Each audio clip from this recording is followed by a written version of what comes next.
Agora são 11 horas e 32 minutos, hora também de resenha esportiva, é claro. Para falar de assuntos futebolísticos, eu tenho que estar aqui muito bem acompanhada do meu parceiro, Gabriel Lauterbach. Bom dia, Gabriel. Bom dia, Bárbara. Bom dia, pessoal de casa. Vamos falar sobre futebol mais uma vez, já que no último bloco a gente já deu uma esquentadinha aí na Copa do Mundo, faltam 10 dias, mas o assunto agora é Campeonato Brasileiro e a gente vai começar falando sobre a goleada do Fluminense por 3-0 contra o Goiás. Vamos conferir.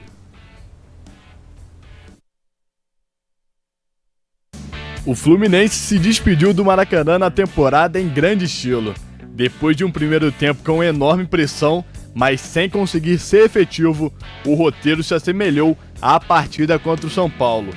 Arias tentou 2 vezes. Iago Felipe também levou perigo. Mas, de fato, a rede só foi balançar no segundo tempo, com a pressão ainda maior após a expulsão de Dadá Belmonte. Ele, sempre ele, Germán Cano, tirou o Fluminense do sufoco. O gol 43 na temporada. Depois disso, a porteira abriu. Alan fez o primeiro na temporada, o segundo do Fluminense.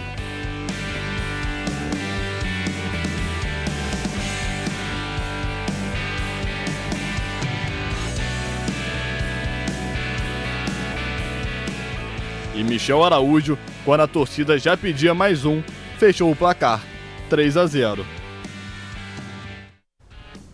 Gabriel, 3-0, e quem é que vai parar esse Cano? É a pergunta que todo mundo está fazendo, é o 43º gol na temporada, é o maior artilheiro do mundo. Superou o Mbappé agora tem 42 e ele tem 43. Realmente são vários gols. Ele também igualou a marca do Neymar e do Gabigol, como maiores artilheiros de uma temporada no Brasil. Nossa, e conseguindo superar uma galera super de peso. Isso no primeiro ano dele no Fluminense, então ele se adaptou muito rápido, ele ainda tinha a sombra ali do Fred, o Fred que estava no banco de reservas, depois ele entrou de fato e agora é o jogador. Ele já jogou todas as partidas do Campeonato Brasileiro até agora, 37, falta uma para ele poder completar o Campeonato Brasileiro todo em campo. E do Fluminense ele só perdeu um jogo na temporada. Então, além de fazer gol, também impressiona pela capacidade física dele, de não perder nenhum jogo, de não tomar amarelo. Enfim, é um jogador que está fazendo história com a camisa do Fluminense.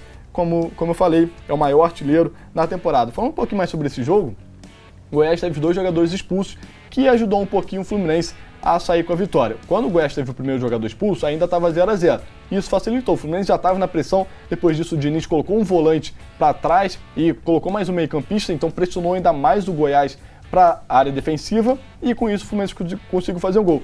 Depois o Felipe Basta ainda foi expulso e aí ficou ainda mais fácil, já que já tinha aberta a porteira, como a gente fala no futebol. O Fluminense ainda conseguiu fazer 2 gols e 2 gols importantes. Primeiro porque foi o primeiro gol do Alan na volta dele do Fluminense, o Alan que é cria de Xerém e voltou depois de jogar na China, inclusive jogar na seleção da China, uma curiosidade aí. Então o Alan fez o primeiro gol dele na volta e o gol também do Michel Araújo, um jogador que foi um pouquinho contestado, teve altos e baixos na temporada, está finalizando em alta, assim como o Fluminense também está finalizando a temporada em alta, brigando aí por um vice-campeonato, hoje está em 3º lugar, pode ser ultrapassado pelo Corinthians ainda, talvez cair para 4º, mas também pode ficar tanto em 3º ou em 2º lugar, terminar a temporada em 2º lugar, um vice colocado, que para a projeção do Fluminense é uma coisa aí tanta, né? Isso, e como você falou, antes mesmo de abrir o placar, o Fluminense já estava jogando de forma mais ofensiva, né? Botando pressão e, sem dúvida, com um jogador a menos, a tendência foi ficar ainda melhor e mais fácil para o time tricolor. E esse jogo ontem teve uma curiosidade, porque o Fred, que eu acabei de falar, que estava no banco pro Cano, o maior ídolo da história recente do Fluminense, foi ao estádio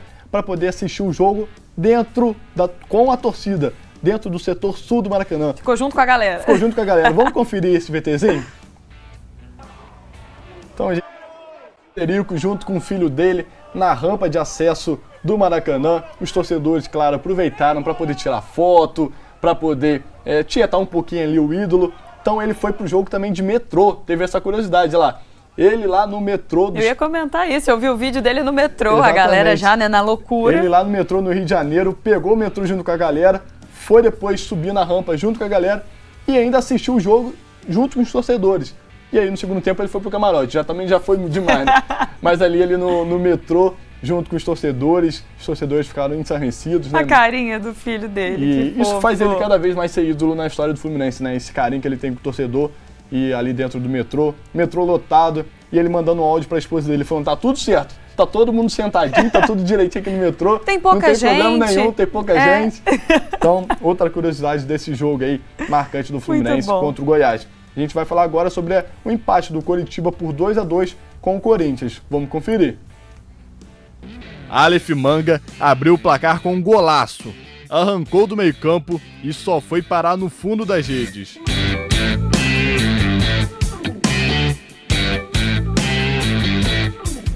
O Corinthians respondeu. Yuri Alberto, de garçom, achou Duqueiroz dentro da área. Tudo igual. Mas o Coritiba estava disposto a sair com a vitória. Logo depois, já respondeu em mais uma jogada de Aleph Manga. Na sobra, Regis caiu dentro da área e o VAR recomendou a revisão. Pênalti. Aleph Manga, o cara do coxa, colocou o time do Paraná mais uma vez à frente. O jogo ficou ainda mais difícil para o Corinthians depois da expulsão de Bruno Mendes. Mesmo assim, Yuri Alberto, no início do segundo tempo, deixou tudo igual mais uma vez. O Coritiba até tentou, mas parou na falta de pontaria. 2-2. Empate aí, 2-2 e uma rodada, Gabriel, com vários jogadores expulsos. Exatamente, teve 2 do Fluminense e Goiás, mais um agora, mas esse jogo foi marcado mesmo pelos golaços, né? Porque você viu ali o Aleph Manga, arrancou do meio campo, fez um golaço, depois o Yuri Alberto, o jogador do Corinthians, também arrancou, fez um golaço, e a gente está falando aí de 2 dos principais jogadores de cada time, né? O Aleph Manga, um dos destaques do Campeonato Brasileiro, fez bonito mais uma vez, um dos destaques com a camisa do Coritiba, e também o Yuri Alberto ali, que participou do primeiro gol, dando passe para o Duqueiroz, e depois ele também arrancou bonito para deixar tudo igual. E agora o Corinthians só pode chegar no Fluminense, só pode ficar ali ou quarto ou terceiro colocado na tabela. Então foi um resultado um pouquinho ruim aí para as projeções do Corinthians de Campeonato Brasileiro, já que a gente já está na última rodada. Aliás, estamos na 37ª, falta acabar a rodada do Atlético Mineiro e Botafogo, que a gente vai falar daqui a pouquinho, mas para esses times a gente já está na última rodada do Campeonato Brasileiro. Agora a gente vai falar da maior goleada dessa edição, que foi acontecer somente na penúltima rodada. O Fortaleza venceu o Bragantino por 5-0. Eu vou te ajudar a não perder a conta. Fortaleza aplicou a maior goleada desta edição do Campeonato Brasileiro contra o Bragantino. Cuidado para não perder a conta. E o placar poderia ser ainda maior, já que Romero perdeu um pênalti. José Wellison, de fora da área, fez o mais difícil, 1-0. Na sobra, Hércules ampliou, 2-0. Pedro Rocha, e não Romero, fez o terceiro de pênalti. Ainda no primeiro tempo, Romero, agora sim, fez o quarto. Com a partida decidida, o Fortaleza ainda fez mais 2 no segundo tempo. Mais uma vez com Romero. E Thiago Galhardo, já nos acréscimos, fechou o placar, 6-0.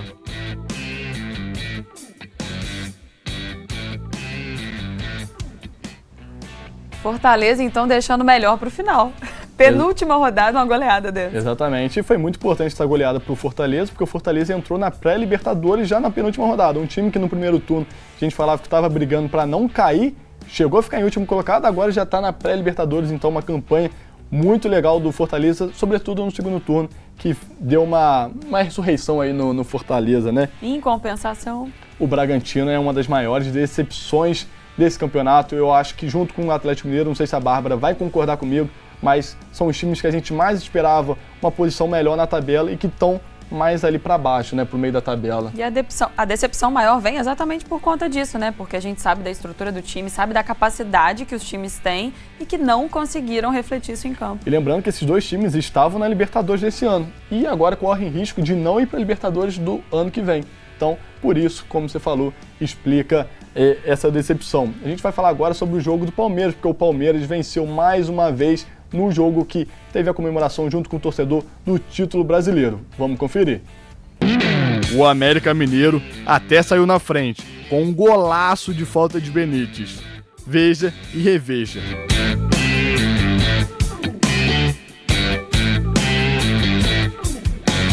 Mas o campeão não iria vender fácil a derrota. Scarpa, um dos melhores jogadores do campeonato, se despediu do estádio convertendo o pênalti, 1-1. No segundo tempo, Murilo, o zagueiro artilheiro, impediu o América de carimbar a taça e aumentou ainda mais a festa. 2-1. Depois, foi só comemorar com os torcedores. Quando surge o alviverde imponente, no gramado em que a luta o aguarda, sabe bem o que vem pela frente, que a dureza do prédio não tarda, e o Palmeiras no ardor da partida, transformando a lealdade em padrão, sabe sempre levar de vencida e mostrar que de fato é campeão. E Gabriel Scarpa, que converteu o pênalti, assim, um jeito gostoso de se despedir da torcida, né?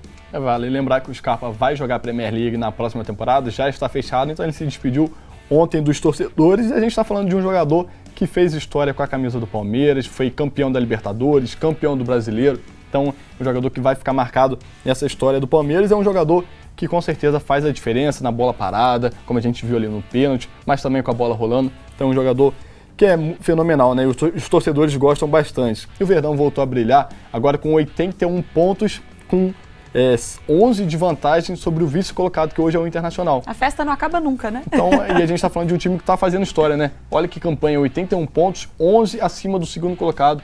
Então, o Palmeiras, sem dúvida, brilhou, né? E teve muita vantagem contra os rivais. A gente agora vai falar do América Mineiro, porque o América Mineiro, mesmo com a derrota, continua no G8.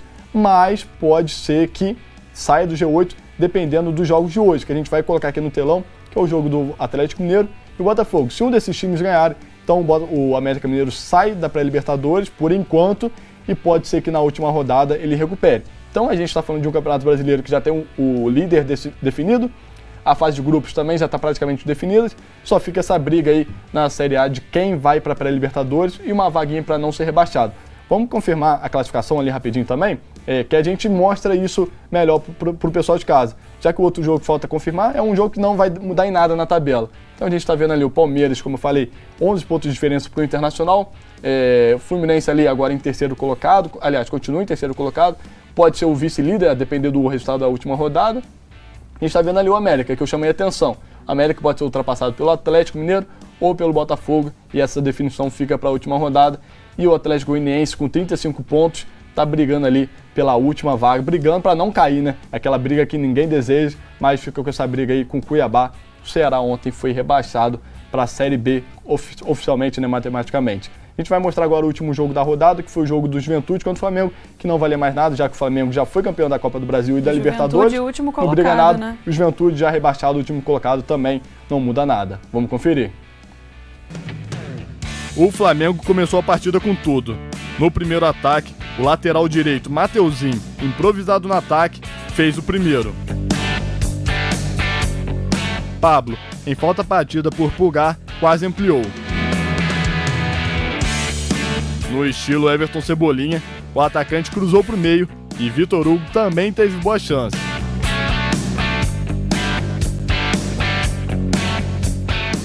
Mas o Juventude respondeu na primeira chance que teve, e com um belo gol. Paulo Henrique arrancou para deixar tudo igual. A partir daí, a confiança aumentou. Kim quase virou, até Paulo Henrique achar a cabeça de Jadson para virar 2-1.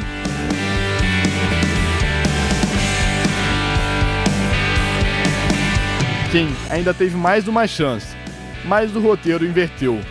Flamengo, no fim do jogo, empatou com o Ayrton, 2-2, placar final.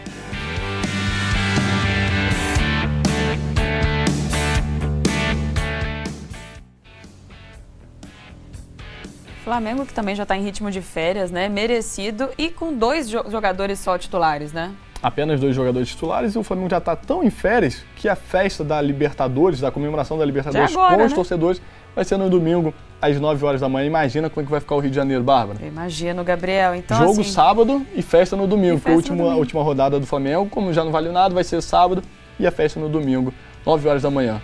Que fim de semana rubro-negro esse, hein? Exatamente, merecidos, né? Merecido. Obrigada, viu, Gabriel, pelas informações. Até segunda-feira. Até segunda.